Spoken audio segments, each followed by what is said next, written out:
Hello, everyone, and welcome to BFW 2401, week 3, part 2. Now, I hope you have watched part 1, which is the loan sales. This is a continuation of part 1, which we moved to securitization. Now, loan sale and securitization from the perspective of the originator, which is the bank, almost the same in terms of moving the loans from the balance sheet and managing the interest rate risk in addition to other risks. However, when we come to securitization, which is the most common practice among banks today, we are moving towards some techniques and vehicles that help us to execute this loan sales through the securitization. Now, having said that, let me share my slides and go directly to the slides. And this is actually what we are talking about. So we are talking about the second part. And this is maybe the most important part. This is the most important slide that actually explains the securitization concept. So you have the originator, which is the bank. Now, this originator will create itself a special purpose vehicle, which is a separate legal identity, or maybe there will be other special purpose vehicle in the market. And Malaysia, for example, we have Kagamas, which take from all the banks. And in some other countries like Australia, special purpose vehicles can be independent identity, but highly regulated. Same in the US and some other countries, because it does a very big job in the securitization process. And there must be, and there is rating for those special purpose vehicles. And this is very important for them to exercise this issue of securitization and least credit risk and most disciplined way to transfer the funds and the loans between the originator and the investors. Now, coming back to here, when there is a securitization, first of all, the originator will make some type of credit insurance. So that will make a credit insurance for credit risk. Now, those loans who have already this credit insurance, they will be transferred to the special purpose vehicle. And the special purpose vehicle now take loans. For example, let me give you an example, a public bank. Public bank is a very big private bank here for international students, just to know that. When we transfer for example, if public bank have 500 loans, each loan is 100 million. 1 million. So we are talking about loans that is 500 million, and they want actually to move those loans from the balance sheet and set them through securitization. The special purpose vehicle now will take those loans and back them. And when they back them, they transform actually the loans to a bond, a security. That security will be sold to the investors. Investors know that this security they are buying are what we call it asset-backed securities, which mean backed by some type of loans or assets. But they don't care about that. They can buy it and they can sell it to other investors and do all those issues, and it will be a capital market product. And the special purpose vehicle are the one who are going to organize all this process of collecting the money from the borrowers and receiving the money and give it as a coupon rate. So the process is like this. The bank will create the loans, deposit, special purpose vehicle, transfer to a bond, make the insurance of liquidity because they are worried about liquidity if the cash flow is not stable. They are not worried about the credit risk because the credit risk is already, the loan is given with a credit risk from the originator. And then they move it to the investor. They receive cash from the investors and they move it back to they move the cash back to the originator. And the originator, after this transaction, is free. Now, the relationship between special purpose vehicle and the investor. Let me explain it more in these boxes. So this is actually in time zero. So as you can see now, you have a bank moving special purpose vehicle, which we just talked about. Investors receive the cash to the special purpose vehicle again and move it to the bank. And this is why we call it a pass-through. So it is passed from the bank special purpose vehicle, and the cash also passed from the investors to the special purpose vehicle and go to the bank.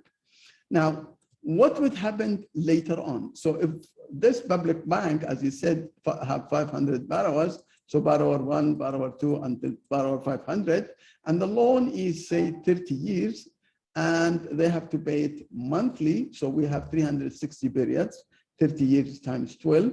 So in each month, there will be payments coming from here to the special purpose vehicle, and the special purpose vehicle will transfer that money to the investors. So it's a coupon. So all of those 500 represent one coupon or one payment monthly that will be passed to this pool of the special purpose vehicle and will bring it to the investors.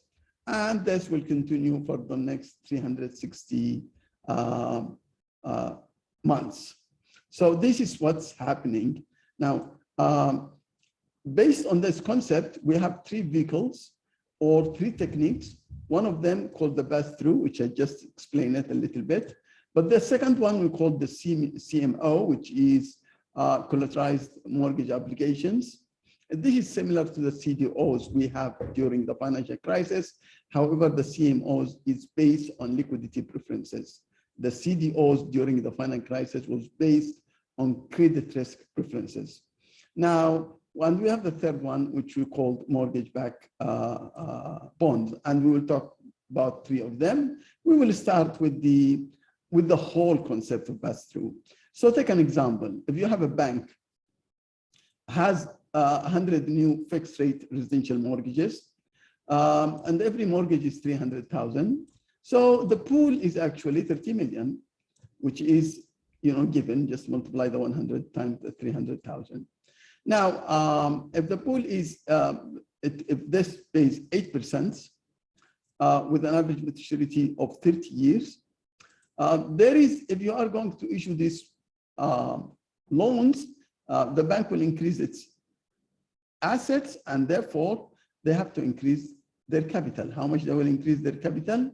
It's like this, the 30 million times 10.5%, which is the requirement of Basel. Somebody will tell me, what about the 50%?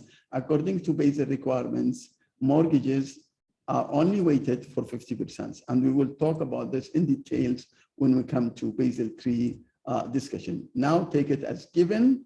What capital we need is 1,575,000.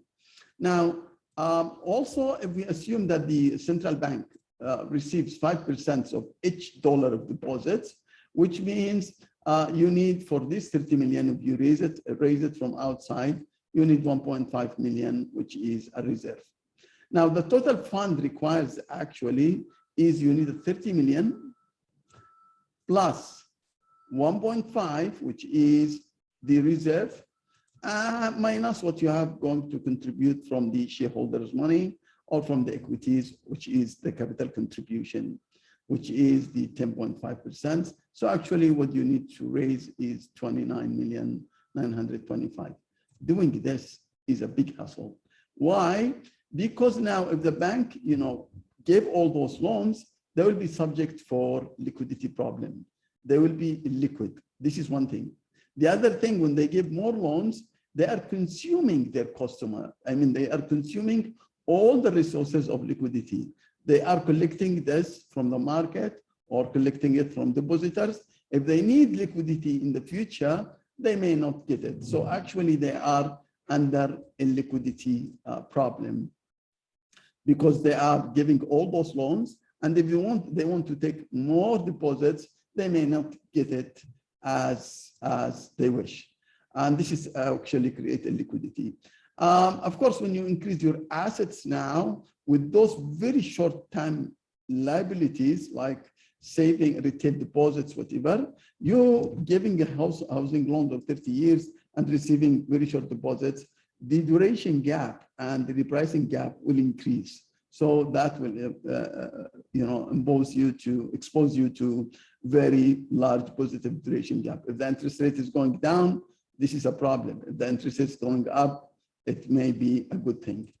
Now, also you have to arrange for capital. The more you create assets, the more you create capital, and that may stop your operations because you may do these loans and wait now for new deposit to come and give more loans. But to keep the circle going, securitization is the best way to do it. And this is, as I told you, a large practice now in banking around all the world to stimulate the economy and to renew loans, especially housing loans. Now, let's go to the techniques. This is the pass-through security, which we have talked about it, which is this process. Now, tell me, according to this process, what is the worst nightmare special purpose vehicle can have? The worst nightmare is when these payments interrupted, which means either if they are defaulting, we have insurance for defaulting. If they are late, we have insurance for liquidity. But if they don't pay at all and not defaulting, they just go and retire their loans, which we call it prepayments. These prepayments, I will explain about it, and it is one of the biggest problems in securitization. The other thing is there could be housing turnover, which means I take a house and then I move cross country, like I move across those states in Malaysia, or if I'm in Indonesia or Korea or China, or whatever, I move, among those cities or states inside the country. And then now if I have a house in Kuala Lumpur, in KL, and I want to move to GPA or to Penang, I don't need this house. So I will hand it over to somebody else. So I may find a new buyer, or I can transfer it to one of my family who will sit on it and assume the loan. This we call assumable mortgages, which means either you sell your loan or you transfer it to somebody. It could be a relative or friend or whatever. Now, this is actually like the cars. You can see a lot of cars in the streets. They are selling it, and you have a sign saying it's a loan. So when you take that car, actually, the original owner will give you the car, and you will go to the bank, and the transfer of this ownership will be from the old owner to the new owner, and you will assume the payments for the rest of the life of that car. Houses are just the same. So assumable loans actually is no problem in terms of repayments, because you will take a buyer with different name and you'll bring another one. End of the day, for the bank, assumable loans are not making a problem. The prepayment is making a problem, and this is happening during the financial crisis, or it can happen anytime. Look, if I take a loans 3-4 years when the economy was booming in Malaysia, and it was 7% and 8%, actually some of them were 6%, assuming it's 6%, and now you go to any bank today and you take a housing loan, they will give it to you for 4%. Now, these 2% different. If I take a loan for 25 years, according to the 6%, and I'm going to pay for the next 30 years for 6%, but the loans now actually is 4%. Why I should do that? Assuming it goes even farther below that, 3% or 2%. So actually, I don't need it. So if I don't need it, I go and refinance. So I will take a loan from the same bank and pay the old loan and take a new loan, or take a loan from other bank and pay this bank, which I take a loan from. This is a problem. There is a good news about it and there is a bad news about it. But the problem is actually, this is not a credit risk. This is not a liquidity risk. You cannot claim from the insurance. This is a prepayment that has been settled, which means you will not receive it, which means this payment will be interrupted. The co-bonds is down by one payment, assuming there is one customer who from the pool who prepaid. Now, if this is happening, let's talk about it. Let's first define that prepayment is because of the decreasing in the coupon rates or the interest rates. Now, the effects of lower current mortgage interest rates will lead to the following. It will increase the present value of cash flow stream, because now when the customer comes and he wants to discount all his payment in the future, you would use the new rate, which is less rate. So that will increase because the present value is cash flow over 1 plus I. If the I, which is the discount rate, is less, now the present value of these payments will be high, which is a good news. Now, there will be another good news, which is a faster prepayments of the principal. That's good. But the bad news will be fewer interest payments in absolute terms, which means now when you discount all these payments, this guy will not pay you the principal, or the principal already received, but no more interest be paid by this customer who prepay his loan. And then when you come and you take that money, which is the present value of the settlement, and you want to invest it, now the rates are low. So you have to invest it in a lower rate. This is a bad news. So we have two good news and two bad news. So this is the good news and this is the bad news. So having said that, if we agree that the worst nightmare for the special purpose vehicle is this prepayment issue, banks have to do something about it. And also special purpose vehicle have to do something about it. So they have to, come with some empirical models, very, very,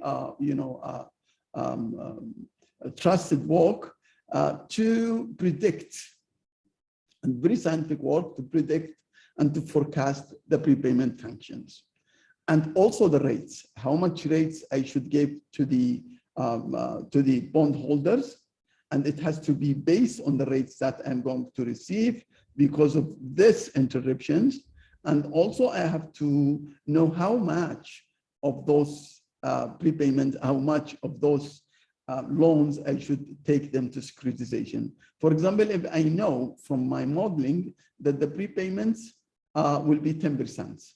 So in this case, if I take 500 loans, I don't have to bring them all to bonds, bring only 90% of them based on the function. Now, to know that 10% and to know how much rate you are going to actually charge or to offer to the bondholder is a very, very scientific work and based on forecasting. So financial institution have to estimate the fair price of the yield of the pass-through, which means how much they are going to offer to the customer, to the bondholders, and they have to estimate also the prepayment function.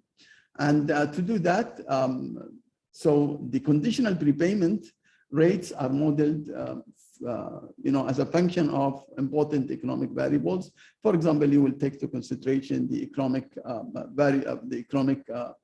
situations that coming, the cycle of the economy in the future, booming, recessions, all these issues. You have also to take into consideration the income. You have to take the characteristics of the borrowers. You have to see the development of the areas where you are, giving those loans to, all those issues you have to, of course, you have to have a historical data of people who didn't make prepayments for the last 10 years.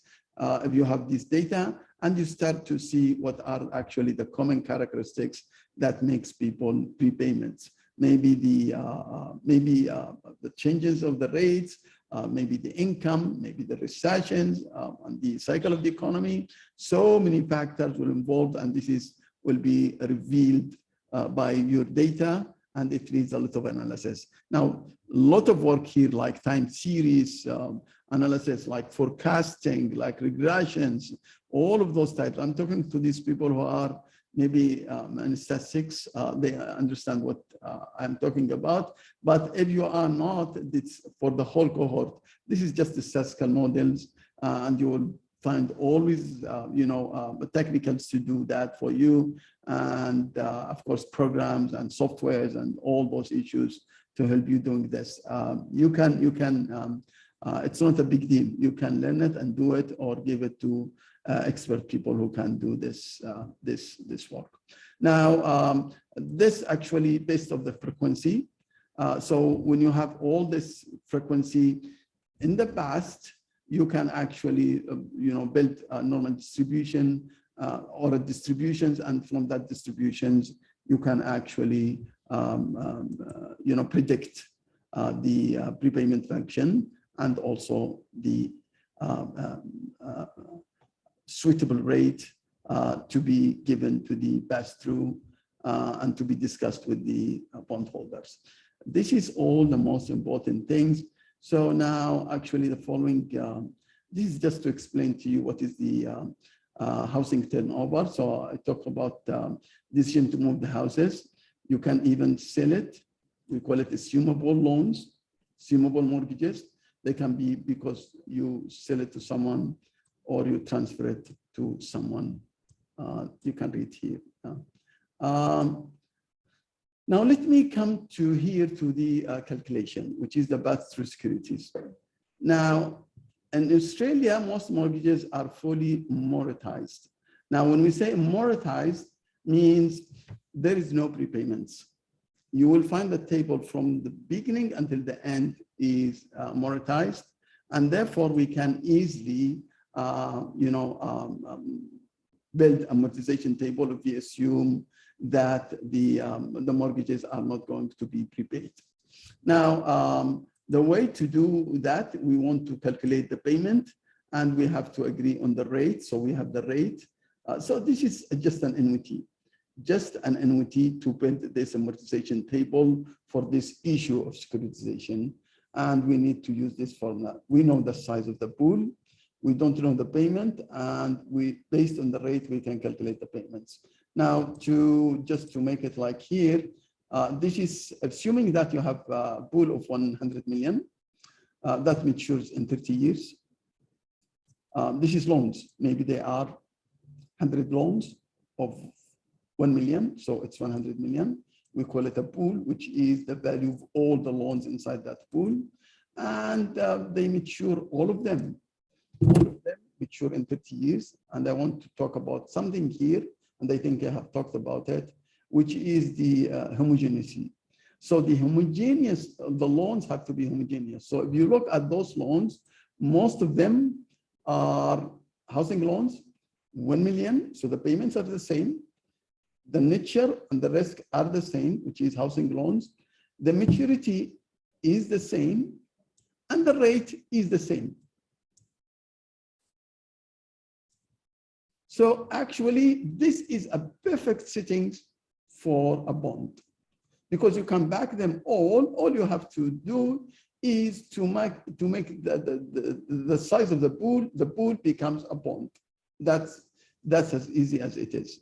Now, let's go to the amortization table, which is this one. This has to be built for each issue of loans. For this pool, which has 100 loans, so as you know, it's for 30 years and pays monthly, which means every borrower will pay for 360. And all of them, which means the pool will have 360 payments, because each loan inside that loan will pay 360 inside that bond. Each loan inside that pool will pay 360. So we have from period 1 to period 360.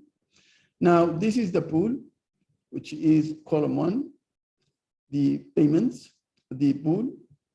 Now, I need to calculate only this one, which will be a fixed payments. Now, the fixed payment, to calculate it, we use this formula, which is an NUT1.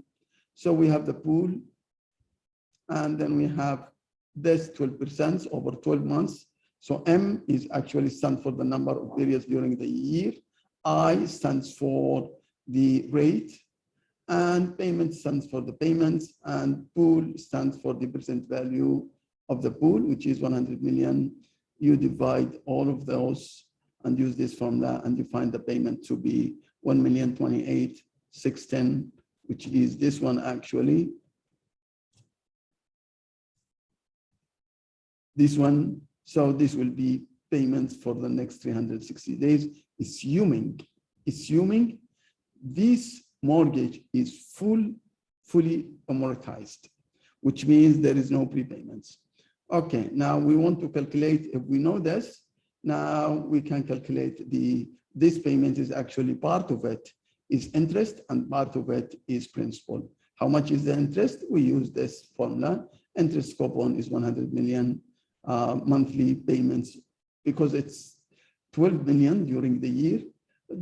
Every month is 1 million. So if I know this 1 million, column 3, column 4 is just what is left from the payment out of the interest is going to the principal, which is actually column 2 minus column 3. So it's 28,610. And then the remaining balance is actually column 1 minus column 4. This is column 4, as you see. So this is column 1, column 2, column 3, and this is column 4, which is actually this is column 4. Okay, and then we move. So this is how we do the calculations. Now, I'm not going to talk about these issues because I have to talk. This is all explained already here. This is slide, just if you want to read it, refinancing.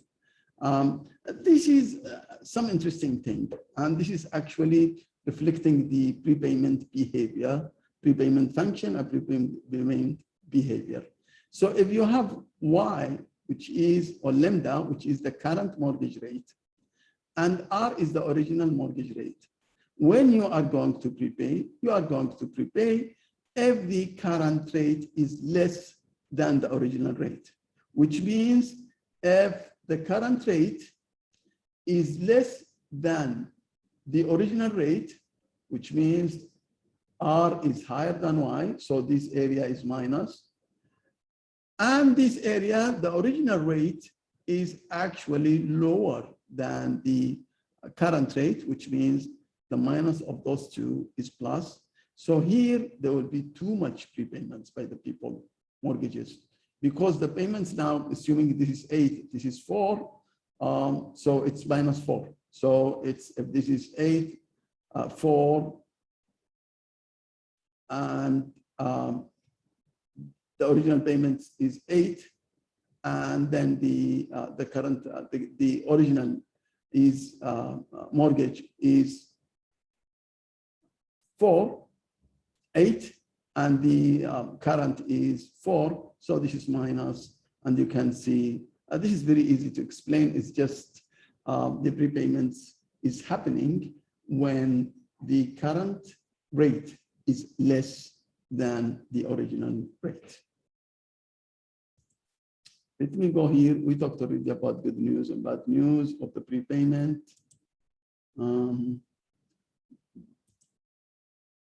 We talked about the empirical models, and we are done with the pass-through. Let's come to the CMO. CMO is a very interesting issue. And this is some type of financial engineering played by whom? By the special purpose vehicle. And the profit they achieve out of this financial engineering goes to the special purpose vehicle, not to the originator. Originator has nothing to do with it now. All the money goes to the special purpose vehicle. So if the special purpose vehicle is really an experienced one, and they can study the market, they can actually identify the liquidity preferences of the investors. And if they can reach to that point, they can start to slide the pass-through into some different slides, maybe 3 or 4 or 5, and then offer each one of them the slides he likes to have. And what do I mean by this? Let me look at this. Let's look at this. Now, the way we create it, we can create it from the beginning as a CMO, or we can create it as pass-through and then transfer it to CMO. Whatever the way we do it, it's not a big deal. We can do that. We can either change a current pass-through, which is one security, slide it, or we can, from the beginning, when we receive the loan from the originator, create it as a CMO. What do we mean by CMO? I will have classes, or we call it from now on tranches. So we have class 1, class B, class C, class Z, and class R. So what do we mean by liquidity preferences? This is a bank. And banks usually, when they want to invest, they have to manage their liquidity, which means they have more liquidity. They want to invest it for 3 months, 6 months. So they go for government securities, risk-free, 1 year maximum. But they cannot put the money of the depositors in a long-term investment for, say, 30 years. So actually, they don't buy bonds. They are not willing to buy bonds because it will hold a lot of money. So in this case, they need short-term securities, but short-term securities give only little return. They want something with little higher return, but shorter terms. So in this case, this actually CMO is a very attractive to them because they can buy it. They can sacrifice some of the returns that is getting, that can be, received by people who are going to receive after them. But they still enjoy the high returns of a long-term bond. And this is why we call them class A. So this class is shortest average life of their investment. They have minimum prepayment protection because prepayments will happen only in the long run. So the protection is less. And then the potential buyers, as I told you, saving banks and commercial banks. This is the people who will buy this one because they need only to invest for short terms. And this is a golden opportunity for them because they can actually take the long-term return while they are investing their money in short term. Now, we have another ones which are able to keep from 5 to 7 years. If this is 1 year, the bank's A is 1 year. This is 5 to 7 years. And this is actually, they have a little bit average prepayment protection. So if there is any prepayment problem, they have some protection about it. And the potential buyers, as you see, is the pension funds. We call it superannuation funds in Australia. Here we can call it IPF. In some other countries, you can call it pension fund, or it's the retirement money.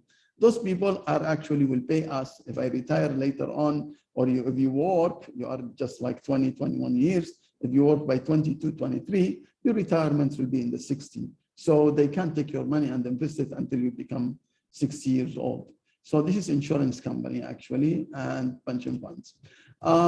Longest average life, which is class C, they have protection against the prepayments, and those also superannuation funds and insurance companies. And we have class Z.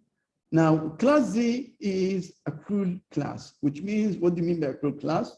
These people will just wait for all those people to receive, and then they receive after that. So actually, prepayments only occurs if preceding classes have been paid. So, if you look at that, which means during the life of this security, they don't receive anything, which makes them like a zero bond security, zero coupon security. Zero coupon security, you will put the money now and wait until the end, because you are not going to receive coupons inside the life of this security. It looks like it when you are talking about accrual class or class Z. Now, class R is just the residual. After everybody receives and they receive the residuals, so owner has the right to residual collateral plus reinvestment income once all other classes have been retired. So all of those have been to be retired and to reach to class R. Actually, our main concern is class B class A, B, and C. Let me give you this example. So this is only A, B, and C. So if you have C, now you see the rates are different.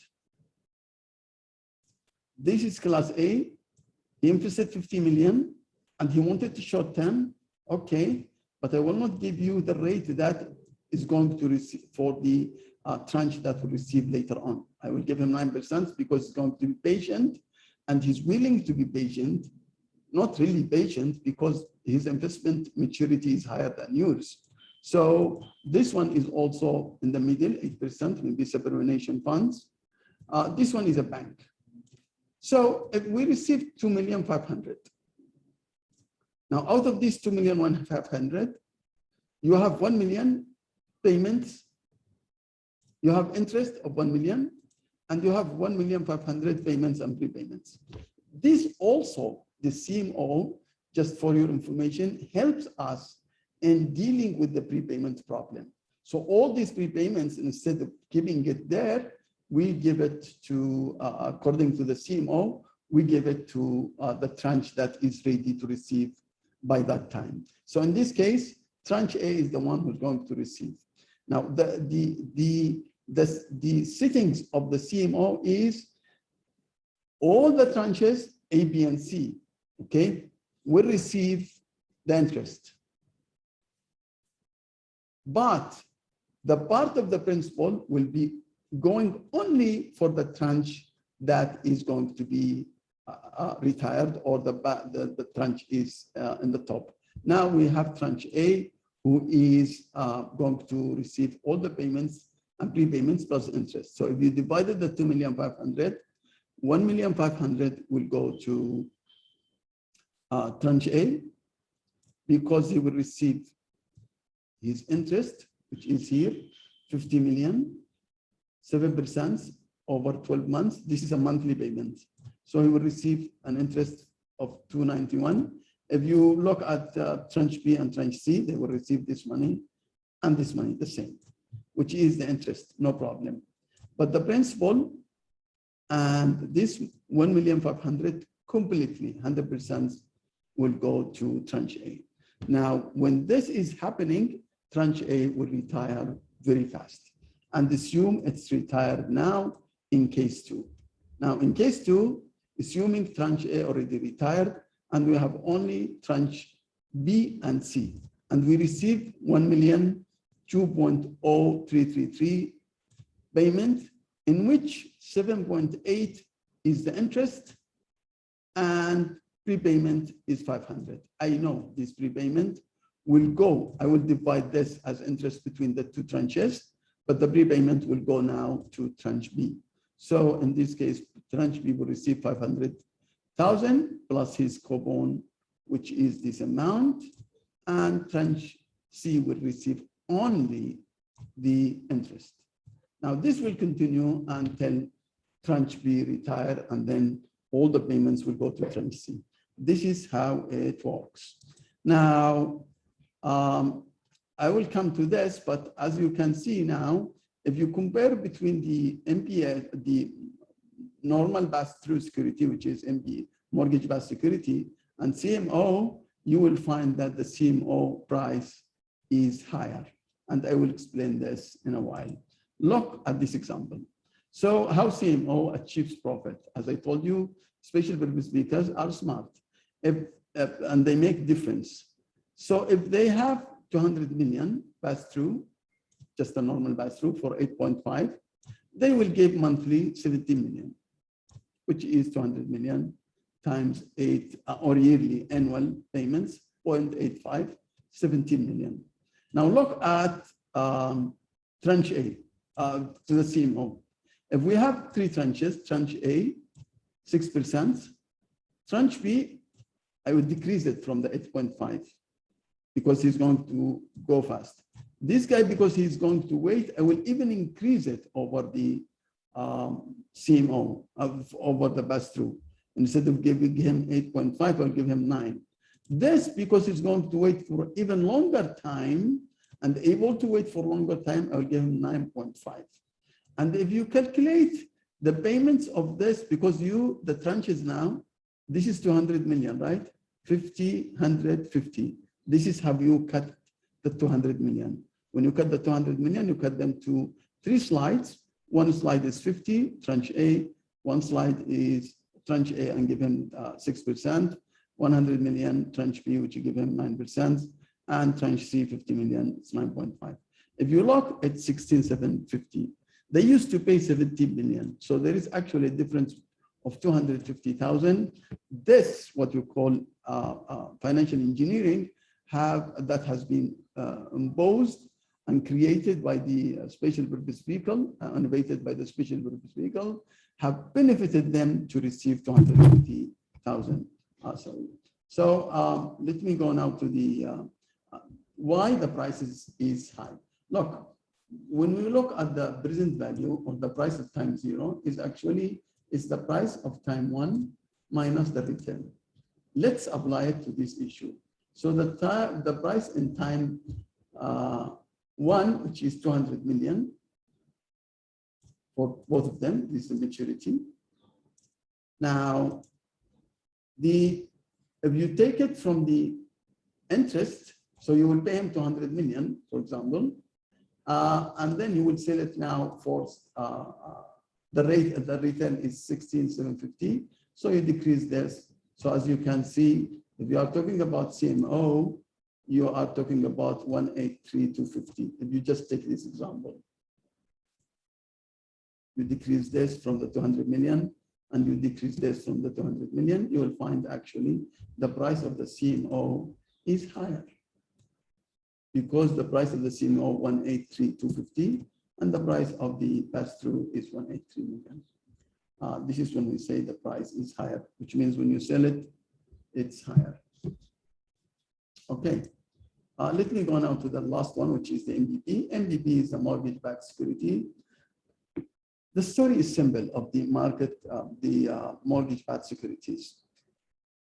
Unlike the pass-through and the CMO, who leave the balance sheet, this type of mortgages and securities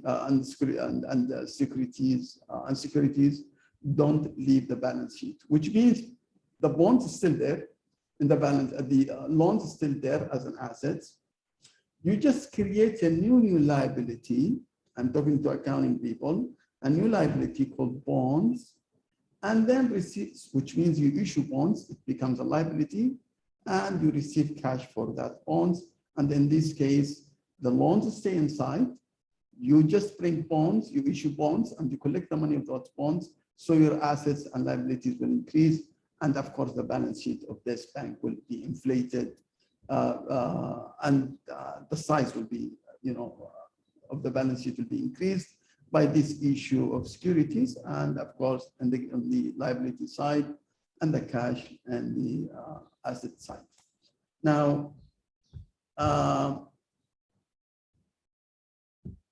as you can see now, there is no special purpose vehicle. And therefore, all the money coming from the bondholder, from the borrowers to the bank to pay their payments for their loans, there is no distinct and clear line that's saying that the money will go actually to the bondholders. There is a pool inside the bank, cash coming and cash going. So they receive from the bondholders, they issue new, they receive from the borrowers, which is the loans. And then it doesn't mean every loan they receive, like what they do in the pass-through, has to go to the co-bond. No, it goes inside the bank. And of course, from the bank itself, they will be paid to the investors, which is the bondholders. And therefore, bondholders actually are, not really very, comfortable with this. And in this case, they make some type of arrangements and conditions. So if there is anything happening on the bank, they will have a first claim on the mortgages, which means if the bank is going to collapse or whatever, they will take the loans and that will compensate them for their investment, and they keep receiving from the loan holders. Most MBB issues are backed with access collateral, and this is another problem. So if you have loans of 120 billion and you want to 120 million, say, and you want to send them, make them MBB and issue bonds, you can issue only bonds for 100 million, which means there is a collateral. It's more expensive. So there is a liquidity problem, as I told you. There is a need for over collateralization, which is 120% for each 100% of loans. And there is also, it's unlike the pass-through and CMO, where the loans will go out and leave your balance sheet and you will be released from the capital requirements. Here, actually, you are not going to be released from the capital requirements, and it will not be decreased. To know more, this is the mortgage-backed securities, and actually I already explained all those issues, which is, this is just for your mind mapping, and how they are different, how the mortgage-backed securities are different. MBB are normally remains on the balance sheet, and we already know this. There is no direct link between the cash flow coming from collateralized mortgages and the bonds, which means there is only a pool for the whole bank. The MBB is over collateralized. And of course, in terms of the rating of the MBB is higher. Why? Because they are over collateralized, which means if those rating agencies come and they want to make rating for this issue of bonds that is MBB, it actually will have high rating because they know it's 120% of the bonds that are in the market. Almost I'm done. This is the last slide, benefits and costs. We already know what is the benefits and the cost, I think, by this time. But just to repeat, the benefits of securitization will create new funding for us. We know that. It will increase our liquidity. We know that. And it will manage also our what we call gap, duration gap. Of course, there will be reserves, saving on the reserves, as we said before, because when you sell the loans, you can pay the depositors back, and then requirements of deposits of reserve is less. There is something called deposit insurance. Now, this deposit insurance premium is only based on the level of liquidity of deposits. If you pay this deposit when you sell your loans, now this premium will be less, and of course we will have also a less capital adequacy requirements. Doing securitization is also a hassle in a way and costly in a way. So the cost of public-private credit risk insurance, you remember when we talked about you have to have insurance for credit risk, you have to have insurance also for liquidity. If you are talking about MBB, you have a problem of over-collateralization. We talked about 120% for 100% issue of law of bonds. And when you do the evaluation of the bond, when you pass them to the special purpose vehicle, there will be a valuation, there will be a backing, there will be all those costs actually, and there will be a problem of heterogeneity. When we say heterogeneity, we assume all those loans are homogeneous, which means the same loans with the same maturity, with the same rate, with the same payment. But sometimes I can make securitization of car loans and housing loans and business loans. This heterogeneity will create a problem, when you want to, build the CMO or build the pass-through security in a way that you want to stabilize the payments that equals the coupon payments. I'm done for today, and I will see you in the next recording. Thank you. Bye-bye.